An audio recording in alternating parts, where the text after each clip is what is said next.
680's Chris McCusker joins us on this Monday. Hello, Chris. How are you? I'm not bad. Hope you had a good weekend. Yeah, it was very, very short, but besides that, it was fine. It's always too short, Chris. I know. Yeah, well, it looks like things are trending up on Bay Street. Yeah, very modest gain today. However, year to date, we're up now by about 0.75%, so better a gain than a loss, even though it's not really much of a gain. In the U.S., a bit more buying there, though indices did finish off their highs for the day after the U.S. president criticized the interest rate hikes by the U.S. Federal Reserve. Donald Trump says the Fed should be helping him. Now, as well, there is positivity around these trade talks between the world's two biggest economies set for, I believe they start tomorrow.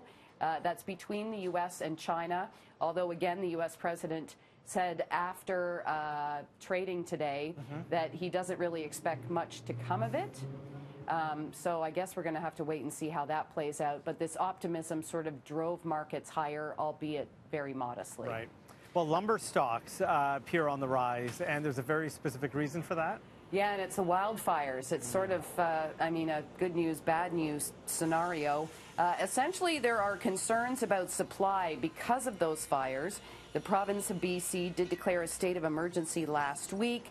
And BC, of course, is the world's biggest exporter of softwood lumber and the wood that's actually used to frame houses. And we know what housing is like in parts of Canada.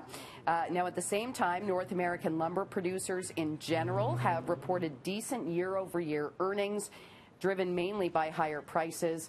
So shares in West Fraser Timber up by about 10% in the last 5 days. Canfor stock up by about 11% over the same period. And then Interfor up by about 11% as well. Well, the rough ride continues for Tesla, with the company shares flirting with a 3-month low.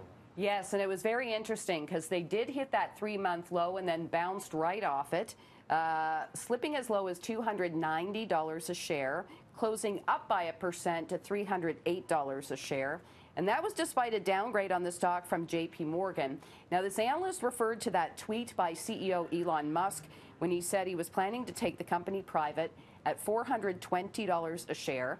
The analyst explained that either funding is secured or not, and he's now assigned a 50% probability of the company going private. The analyst also points out that Musk might have jumped the gun on negotiations with Saudi Arabian sovereign fund. So I guess a lot more to come on this. It seems the never-ending drama around this company continues. And with Elon, there's always drama there, isn't there? I know. I mean, he's brilliant, obviously, but he needs to get some sleep, first and foremost. He's a workaholic, yes, yeah. apparently. Yeah. So you've heard the saying, why is good help so hard to find? And it turns out it's true. It is. It's very true. This is according to a survey from Manpower. 41% of Canadian employers are reporting difficulty filling jobs. Skilled trades, the hardest jobs to fill in Canada, followed by sales representatives, if you can believe it, and drivers. Now, keep in mind, our unemployment rate is near a 40-year low. Nearly 3 in 4 of the companies surveyed are now investing in learning platforms and development tools to build their talent pipeline. About a quarter of the employers are changing their existing work models and thus offering flexible work arrangements to attract and retain talent, so sort of thinking ahead a little bit. Manpower says that the global talent shortages are actually at the highest level in about 12 years. Yeah, it's all about personality and fit, right? And companies want someone who's actually going to fit into their culture. Absolutely. Not just skill set. And employees, conversely, want something that's going to fit with their lifestyle. That's true. Too. Yeah. Yeah, I need a job where I don't have to work, but still get paid. Does that exist? No. I don't think so, but No, I'll let you know if I find it. Thanks. So do you like classical? Are you into classical music? See, I know where you're going with this, so I'm afraid to answer. I used to listen to classical music quite a bit in university. You did? I did, yeah. Okay. Not I'm as a much metalhead. now. I'm into, no, I'm not. No, well, you look like you could be. You never know. Really? Sure. Not at all. But so what's the link between music and how much money you make? Well, this is a survey by TD Ameritrade. They spoke to 1,500 millennials, and it shows the people with the highest salaries tend to listen to classical music. And we've got a breakdown here on the screen. So the highest salaries are in the classical listeners versus the people who listen to country music, making the least.